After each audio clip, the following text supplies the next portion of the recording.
성공과 행복은 자연 법칙을 따른다. 따라서 성공과 행복은 우리가 자연 법칙을 어떻게 이용하느냐에 달렸다. 성공하려면 성공한 것처럼 살아야 하고 지금 성공을 느끼고 있어야 한다. 삶은 언제쯤 쉬워질까? 쉬워질 일은 없다. 대신 더 능숙하게 삶을 요리할 수는 있다.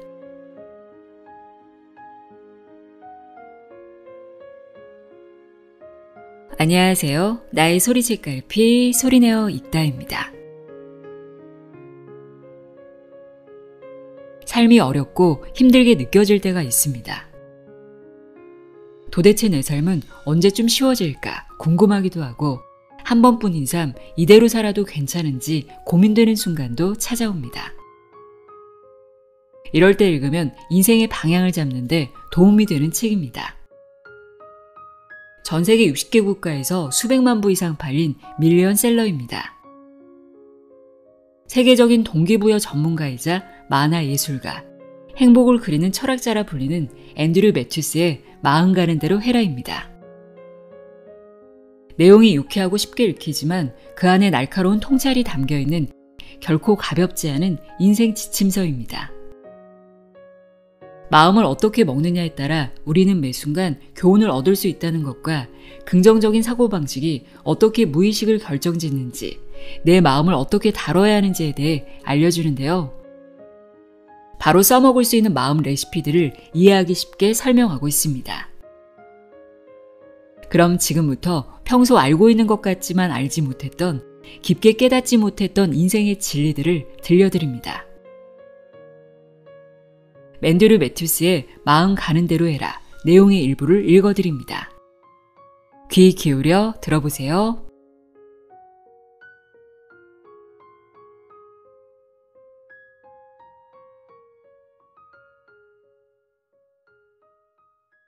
긍정적인 사고방식이 어떻게 무의식을 결정짓는가?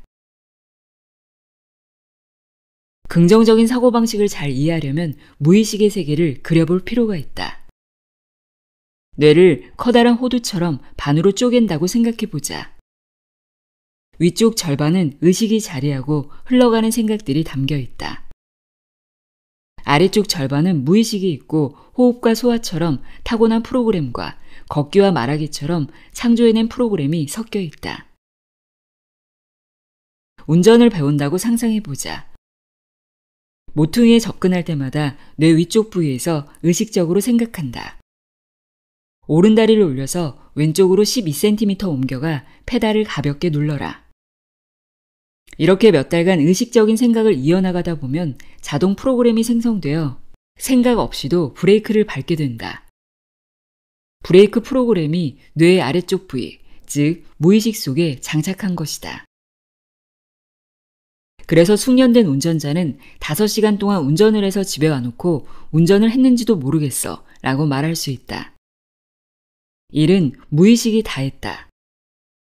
어떤 의식적인 생각도 일정 기간 동안 반복되면 프로그램화된다. 이를테면 난 항상 거지야 라는 의식적인 생각을 수년 동안 한다면 어떤 일이 일어날까? 생각할 필요가 없는 자동 프로그램이 형성된다. 의식적인 노력 없이도 본인을 빈털터리로 만들게 된다. 긍정적인 사고방식과 결부지어서 생각한다면 간단하다. 인간은 하루에 5만 가지 생각을 하는데 부정적인 생각이 그중 다수를 차지한다. 살찌고 있어. 기억력이 나빠. 돈을 낼 수가 없어. 난 항상 일을 망쳐. 부정적인 생각으로 인해 어떤 무의식적인 행동을 하게 될까? 생각 없이 삶과 건강을 망치는 부정적인 행동을 하게 된다. 사람들은 자신이 왜 무일푼이 되거나 비참한 생활을 하는지 궁금해하는데 사실 그들 스스로가 반복적인 생각을 통해 자동적인 행동 패턴을 만든 것이다. 생각하지 않고 운전하는 법을 프로그램화했던 것과 같은 방식으로 우리는 늙거나 비참하거나 파산하도록 프로그램화할 수 있다. 그러고 나선 신을 비난한다. 재미난 사실은 무의식의 패턴을 알게 되면 아무도 패배자가 되지 않아도 된다는 점이다. 미래는 의식적인 생각에 달려있다. 생각을 훈련하면 의식적인 생각이 새로운 무의식 프로그램을 낳는다. 운전이란 무의식적인 행동이 생긴 것처럼 더 성공하기 위해 무의식적인 행동을 개발할 수 있다. 그러기 위해선 시간을 들여 생각을 훈련해야 한다. 프레드는 자기계발 세미나에 참석하고 나서 긍정적인 사고를 향한 첫 발을 떼었다. 프레드가 말한다. 인생을 180도 바꿀 거예요. 아침 식사 전에 몇 개의 목표를 적었다. 승진하기, 롤스로이스 사기, 타지마할을 가기. 그랬는데도 그 주 내내 부정적인 내리막길을 걸었다. 금요일이 되자 그가 말한다. 긍정적으로 생각하기는 아무런 효과가 없는 것 같아요. 아마 그가 하루에 48,000개의 부정적인 생각을 했다면 지금은 47,500개로 줄었을 것이다. 그러면서도 그는 왜 복권에 당첨되지 않고 관절염이 나아지지 않고 부인과 여전히 싸우는지 이해하지 못한다. 하루를 긍정적으로 사는 걸로는 충분치 않다. 생각을 강화하는 일은 몸을 단련하는 일과 비슷하다. 팔굽혀펴기를 20번이나 하고 나서 거울 앞으로 달려가 봤자 아무런 변화가 보이지 않는다. 그러나 생각을 몇 달간 훈련하면 체육관에서 일생일대의 변화를 맞이하게 될 것이다. 생각을 가다듬는 일은 평생이 걸린다. 방대한 작업이다. 하물며 자신이 부정적인 상태에 있으면서도 종종 그걸 알지 못하기 때문에 더 어렵다. 생각을 점검하고 싶다면 삶부터 점검해라. 부, 행복, 인간관계, 건강 등은 가장 흔히 하는 의식적인 생각을 반영한다. 씨앗의 법칙. 이 법칙은 일을 한 뒤에 씨앗을 거두어 들여라 라는 교훈을 준다. 땅을 파고 씨앗에 물을 주는 행위가 기다림의 시간과 만나야 콩을 수확할 수 있다. 노력 더하기 인내가 결과다. 사람들은 종종 이 법칙을 잊는다. 그들은 말한다. 오늘 콩을 심으면 내일 뭘 받게 될까? 답은 젖은 콩이다. 씨앗의 법칙은 오늘 심고 나중에 거두어라 라고 말한다. 지금 콩을 심으면 4개월 후에나 콩을 따게 된다. 자급자족 하던 때의 사람들은 아마도 이 개념을 더 잘 받아들였을 것이다. 하지만 지금은 인스턴트 라면의 시대이다. 프레드가 말한다. 괜찮은 직업이 있었더라면 정말 열심히 일했을 거야. 고작 접시 닦는 일이나 하면서 뭘 봐라. 아니야, 프레드. 마을에서 제일 가는 접시 닦기가 된다면 누군가는 널 알아봐 줄 거야. 널 승진시켜 줄지도 몰라. 아니면 언젠가는 내가 진정으로 하고 싶은 일을 하고 있을 거라는 자신감이 생길 거야. 노력이 먼저고 추수는 그 다음이다. 이것이 원칙이다. 순서를 뒤집을 수는 없다. 메리가 말한다. 날 승진시켜 주세요. 그럼 직장에서 그만 잘게요. 프랭크는 말한다. 월급을 올려주세요. 그럼 그만 아플게요. 제인이 말한다. 결혼 생활이 행복하다면 남편에게 잘할 텐데. 신용카드와 우편 주문 카탈로그는 당장 무언가를 사도록 부추긴다. 다가오는 2월까지는 이자를 내지 않아도 되지만 3월에는 파산하게끔 한다. 결국 같은 원리이기 때문에 우선 사고 나중에 지불해라 보다는 우선 벌고 나중에 지불해라가 낫다. 우리는 정원에서 또 다른 교훈을 배운다. 바로 12개의 콩을 심어도 12개의 콩줄기를 얻지 못한다는 사실이다. 프레드가 심은 콩 씨앗들 중에 몇 개는 불에 타고 몇 개는 바람에 날아가 버린다. 벌레가 몇 개를 갉아먹고 새들이 서너 개쯤 채간다. 기어코 2개의 콩줄기밖에 남지 않자 프레드는 소리친다. 억울해요. 그게 인생이다.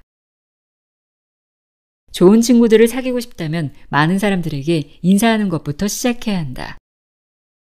이상적인 직원을 뽑고 싶다면 적어도 50명 가까이 면접을 봐야 한다. 단골 손님을 만들고 싶다면 적어도 100명의 손님을 대접해야 하고 천상의 스파게티 소스를 발굴하려면 수많은 레스토랑에서 음식을 먹어봐야 한다. 당신의 아이디어, 직원, 심지어 친구 대다수는 바람에 날리거나 새들에게 먹힐 것이다. 이건 싸워서 이겨낼 종류의 것이 아니라 이해해야 하는 일이다. 뿐만 아니라 각오해야 하는 일이다. 모든 결과에는 원인이 있다. 삶이 정체되어 있다면 본인이 어떤 노력을 들이는지를 들여다볼 필요가 있다. 여태껏 이렇게 말하는 사람은 보지 못했다. 새벽에 일어나서 운동하고 공부도 하고 교우관계를 돈독히 해요. 제 일에 대해 할 수 있는 한 최대한 노력하죠. 그런데도 좋은 일이 일어나지 않아요. 삶은 에너지 시스템과 같다. 좋은 일이 일어나지 않는다면 순전히 자신의 잘못이다. 우리가 공들인 만큼 좋은 상황이 펼쳐진다는 사실을 인정하고 나면 더 이상 스스로 시스템의 재물이 되려고 하지 않을 것이다. 다른 사람들의 삶을 보고 말한다. 도대체 원인과 결과의 법칙은 어디로 간 거죠? 랄프가 승진하자 우리는 묻는다. 그가 승진할 만했나요?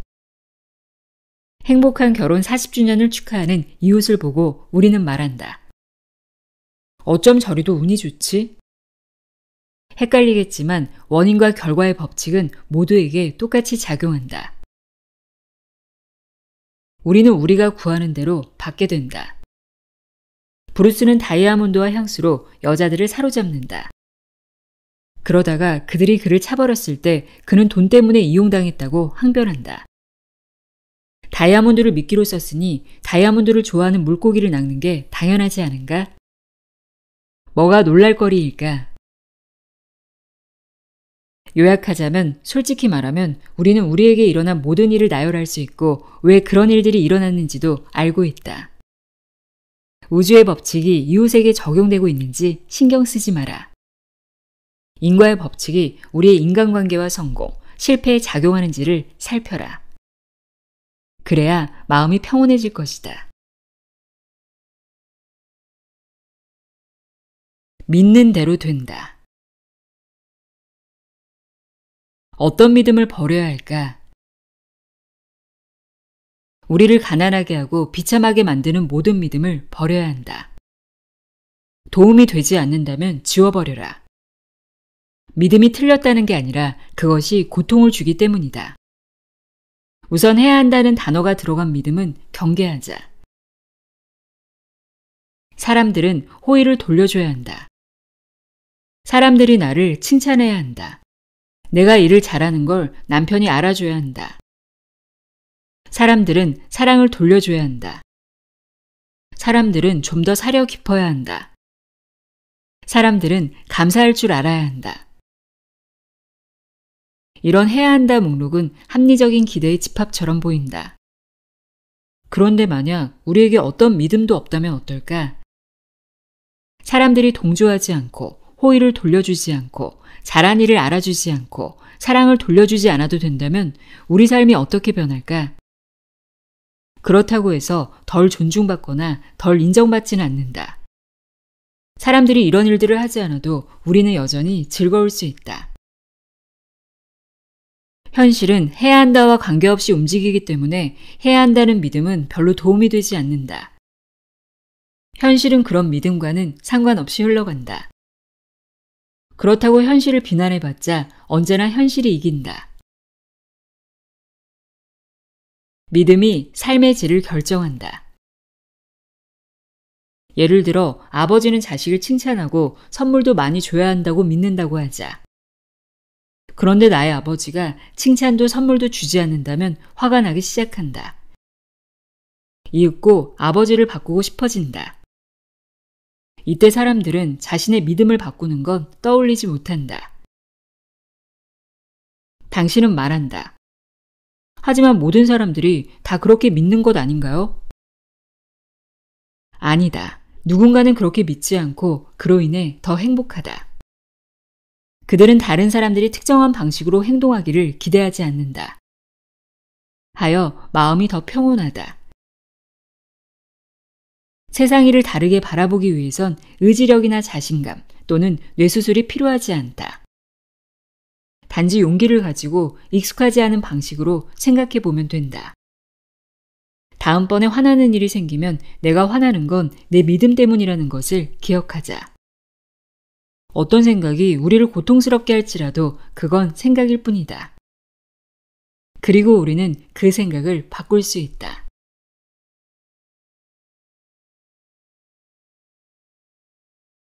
우리는 매 순간 교훈을 얻을 수 있다. 어떤 일들이 특정한 사람들에게만 일어난다는 걸 느낀 적 있는가? 루이즈는 6달마다 해고되고 프랭크는 매년 소송에 휘말리며 짐은 휴가 때마다 식중독에 걸린다.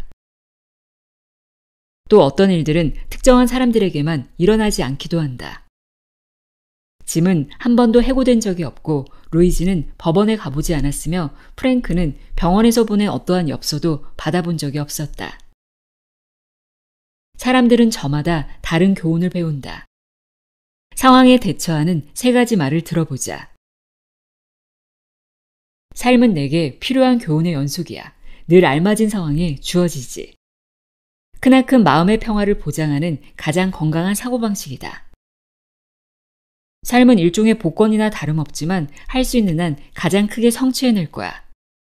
평균적인 삶을 사는 2번째로 좋은 선택이다. 나쁜 일들은 왜 나에게만 일어날까? 가장 큰 절망과 좌절을 보장하는 사고방식이다. 우리는 끊임없이 교훈을 맞닥뜨린다. 그런데도 배우는 게 없다면 교훈은 계속해서 내려지고 또 내려질 것이다. 우리에게 주어지는 교훈을 신의 섭리라 여기든 자연적으로 발생하는 일이라 여기든 상관없다. 좋아하건 싫어하건 간에 교훈은 계속 일어난다. 그것에 책임을 지거나 본인을 피해자라고 주장하거나 맞서 싸우거나 무시하거나 어쨌든 교훈은 우리가 살아가는 동안 줄곧 주어진다. 일주일 내내 절망을 느꼈다면 10중 8구 교훈을 놓치고 있는 거다. 직장과 연인, 그리고 돈을 계속 잃는다면 주의를 기울여서 보아야 하는 신호가 있을 것이다. 어떤 숙녀도 말했지 않은가? 매번 똑같이 해먹은 문제들이 다른 옷만 껴입은 채로 나타나요. 그러면서도 고작 하는 말은 불공평해가 전부다. 요약하자면 우리는 벌 받으려고 태어나지 않았다. 오히려 배우기 위해 태어났다. 우리는 모든 일을 겪으면서 변하게 되는데 그 중에서도 특히 시련을 통해 생각이 가장 크게 변화한다. 모든 일에 목적이 있다 생각하면 삶도 목적을 갖게 된다. 어떤 경험을 왜 해야 하는지 이유를 깨닫고 그걸 정복한다면 다시는 그런 경험이 필요하지 않을 것이다. 그것만 아니라면 무엇이든 하겠어요. 흔히들 가장 중요한 교훈은 뒤로 밀어놓고 싶어 한다. 엄마와 사이가 안 좋은 경우 엄마가 했던 못된 말들을 생각하면 다른 건 다 해도 엄마를 사랑하진 못하겠어 라고 말한다. 맞는 말이다. 우리는 아마도 거의 모든 일을 할 수 있을 거다. 지금 당장 해야 하는 그 일 빼고. 하지만 그것이 교훈이다. 성장이란 새로운 토대를 만들어 나가는 작업이다. 내 상사는 위선자예요. 그는 소름 돋는 짓을 멈춰야 해요. 이건 내 잘못도 아닌데 무슨 교훈을 배워야 하죠? 그를 소름 끼치는 위선자라 생각하는 한 그는 그런 인간으로 남을 수밖에 없다. 생각은 자유다. 하지만 변하기로 마음먹는다면, 즉 그의 장점에 눈을 돌리고 비판하는 걸 멈추고 더 나아가 그를 이해하려고 한다면 문제는 간단히 사라질 것이다. 어떻게 하냐고? 가능성은 얼마든지 있다. 그가 나의 태도 변화에 응답하여 마음을 열 수 있다. 그가 다른 부서로 옮겨갈 수 있다. 당신이 다른 직장을 구할 수 있다. 그가 다른 직장을 구할 수 있다. 그가 좋아질 수도 있다. 애초에 참을 수 없을 것 같았던 사람들과 친구가 되는 일도 종종 일어난다. 내가 변하면 상황도 따라 변한다. 그건 하나의 법칙이다. 어떤 이유로 그렇게 되는지는 중요하지 않다. 나의 변화는 내 주변을 바꾼다. 단, 내 변화가 진심에서 우러나와야 한다. 차마는 보겠지만 프레드가 얼간인 건 사실이에요. 라고 말한다면 그건 내가 완전히 변하지 않았다는 뜻이다. 얼마나 오래 걸릴까? 자신이 변하는 시간에 달렸다. 그냥 직장을 관두면 안 될까? 그래도 된다. 그러나 다른 직장에서 위선적인 인간을 안 만나리란 보장이 없다. 그것이 대우주의 가르침이다. 교훈은 지구 끝까지 쫓아온다. 질의 가족들은 돈을 불결한 단어라 생각했다. 딱히 궁핍하진 않았지만 질은 돈을 달라고 부모님께 말하기가 어려웠다. 부모님은 돈을 나눌 마음이 없었고 가족들은 돈 때문에 종종 말다툼하곤 했다. 질은 독립한 후 바르셀로나에서 돈이 많은 남자와 결혼했다. 하지만 그 또한 그녀에게 한 푼도 주려 하지 않았다. 우리가 실현에서 아무 교훈도 얻지 못한다면 실현은 끝나지 않는다. 실현에서 벗어나고자 어디론가 떠나려 할 때 비행기에서 내리자마자 실현이 우리를 기다리고 있을 것이다. 두려움과 맞서 싸우려면 오로지 두려움을 마주해야지만 가능하다. 우리는 항상 우리에게 필요한 학습 경험을 끌어당기고 있기 때문에 우리가 두려워하는 경험 또한 종종 끌려온다. 그러므로 무분별하게 빚을 지는 걸 두려워하면 결국은 빚을 지는 게 어떤 건지 알게 될 확률이 크다. 외로움이 두렵다면 외로움을 불러들일 것이다. 실패가 두렵다면 실패하게 될 것이다. 삶은 그런 방식으로 우리를 성숙하게 만든다.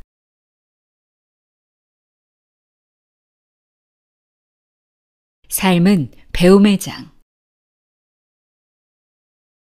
삶이 언제나 고통스러울 필요는 없지만 고통은 우리를 변하게 하는 가장 강력한 요인이다. 인생은 사다리와 같다. 올라가기 위해선 현재 딛고 있는 계단부터 제대로 밟아야 한다. 일이든 인간관계든 돈이든 그 무엇이 됐건 마찬가지다. 일단 제대로 발을 내디뎌야 다음 단계로 넘어갈 수 있다. 우리는 여러 가지 방식으로 단계를 해결한다. 난 이 계단이 싫어. 다음 계단을 잇고 싶어. 이 경우에는 한 발짝도 뗄 수 없다. 저 사람의 사다리가 좋아 보여. 이건 질투다. 이 사다리는 썩었어. 뛰어내릴 테야. 자살행위다.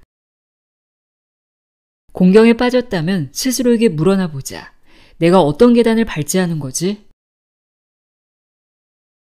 삶은 언제쯤 쉬워질까? 쉬워질 일은 없다. 대신에 더 능숙하게 삶을 요리할 수는 있다. 지구에 사는 한 인생 수업이란 걸 들어야 하는데 숨 쉬는 동안은 언제나 배움의 장이 열린다는 뜻이다. 유치원, 초등학교, 사춘기만 지나면 혹은 직장만 가진다면 삶이 쉬워질 거라고 생각하는데 그렇지 않다. 아무도 미리 경고해주지 않았으니 혼란스러운 건 당연하다. 먼발치에서 다른 사람들을 보면 그들이 쉬운 길을 가는 듯이 보이겠지만 그들 나름대로 문제들을 안고 있다. 빌은 아무 문제 없이 순항하는 것처럼 보인다. 착하게 연금을 받으며 은퇴 후 삶을 즐기는 듯하다. 자신의 집이 있고 멋진 차를 타고 다니며 좋은 레스토랑에서 식사를 하고 해외여행도 다니는 데다 골프도 친다. 그렇지만 우리는 그가 보험회사와 소송 중이고 그의 집 지붕에서 물이 새며 그의 아들은 코카인 중독자이고 강도가 내일 쯤 비디오 리코더를 훔쳐갈 사실은 모른다. 너나 할 것 없이 시련의 연속이다. 삶이 쉬워질 수 있는 한 가지 이유. 우리는 세상 일이 너무 쉬우면 도리어 스스로 문제를 만들어낸다. 눈 감고도 할 수 있는 일이야. 내겐 도전이 필요해. 우리 삶이 너무 단순해지면 심지어 가족을 꾸리기까지 한다. 집 대출금을 다 갚고 나면 더 큰 집을 사버린다. 삶을 복잡하게 만드는 건 세상이 아닌 우리 자신이다. 그럼 어떻게 해야 미치지 않을 수 있을까? 방법을 달리하면 된다. 절대 이것을 다 할 때까지 쉬거나 즐길 수 없어 라고 말하지 마라. 그냥 편안하게 그 과정을 즐겨라. 끊임없이 물어라. 여기서 배울 점이 뭐지? 삶이 차곡차곡 접힌 박스처럼 늘 정돈된 모습일 리 없다. 행복은 신기루처럼 아스라이 보인다. 사람들은 사막을 기어다니다 행복이라고 적힌 표지판을 보고 저기에 가기만 하면 행복할 거야 라고 말한다. 언뜻 보면 논리도 갖췄다. 내가 지금 행복할 수 없는 이유는 화장실 리모델링 때문이야. 하지만 다음 달엔 아이들이 독감에 걸리고 고양이가 발정을 하고 친척들이 집에 와 머무를 것이다. 그러면 다시 말한다. 내년 4월쯤이면 이때까지 살아온 길을 되돌아보면 그 길을 택한 이유가 보일 것이다. 선생님부터 연인, 비행기에서 만난 낯선 이들에 이르기까지 과거에 스쳐 지나간 사람들 모두가 우리에게 삶의 방향을 제시해 주었다. 헌책방에서 건진 책 덕분에 사고방식을 바로 세웠을 수도 있다. 질병, 실현, 실패와 경제적 위기 같은 사고들로 인해 더 단단한 사람이 되거나 열정을 배웠을지도 모른다. 돌이켜보면 실현은 위대한 계획의 일부분을 차지하고 있었다. 순서대로 차근차근 교훈들을 배워나갔다는 느낌이 들기도 한다. 그리고 한 가지 일이 언제나 또 다른 일로 이어졌음을 깨달았을 것이다. 애초에 실현 속에서 장기적인 전망을 바라보기란 쉽지 않다. 시간차가 있다 보니 우리는 말하곤 한다. 이건 우리가 합의한 대본이 아니잖아요. 죄송한데요, 하느님. 큰 실수하신 것 같네요. 해고당한 지 6개월 정도 흐른 뒤에야 결과적으로는 모든 게 계획되어 있다는 걸 알게 된다. 우주는 참을성이 많고 집요한 스승이다. 우주가 보내는 신호를 잘 본다면 인생은 비교적 순탄하게 흘러갈 것이다. 다음 교훈은 무엇일까? 그 교훈은 보통 바로 코앞에 있다. 우리는 그게 무엇인지 정확히 알고 있으면서도 사라지기만을 바란다.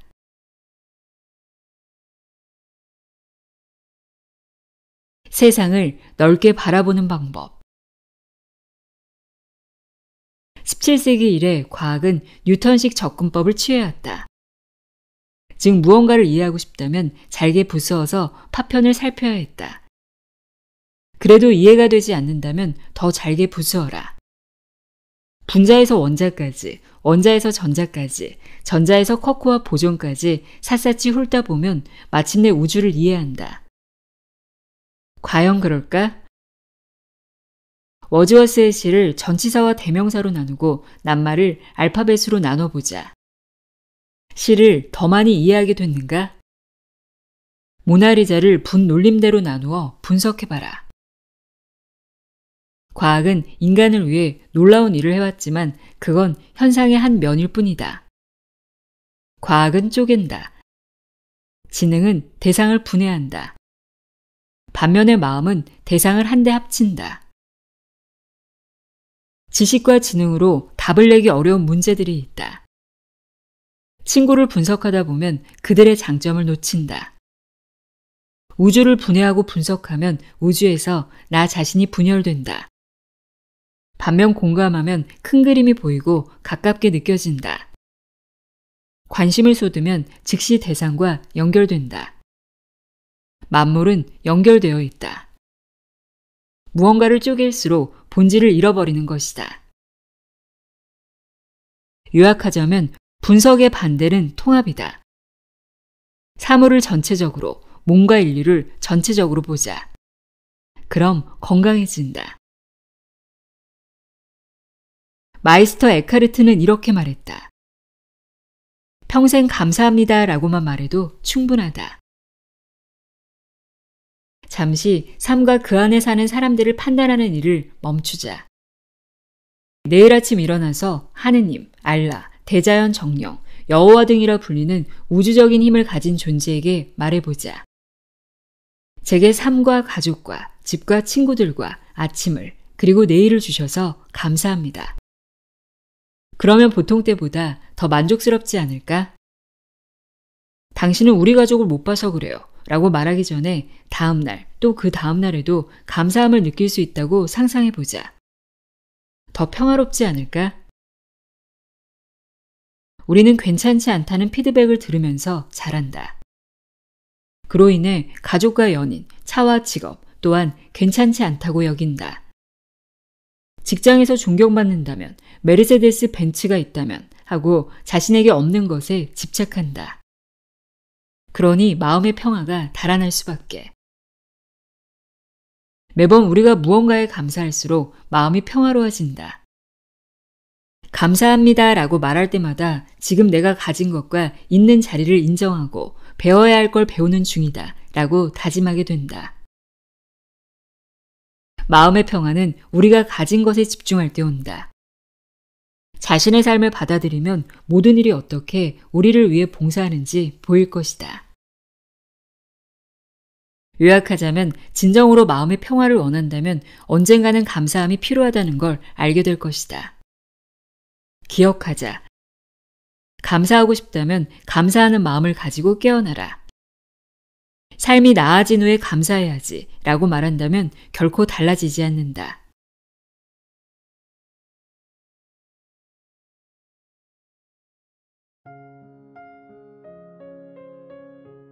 앤드류 매튜스의 마음 가는 대로 해라 읽어드렸습니다. 평소 마음가짐이나 생각의 틀을 조금만 바꿔도 우리가 원하는 삶에 한 발 더 다가갈 수 있다는 사실을 알 수 있었습니다.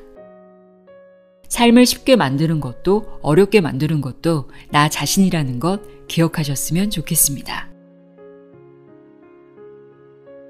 오늘도 함께 해주셔서 고맙습니다.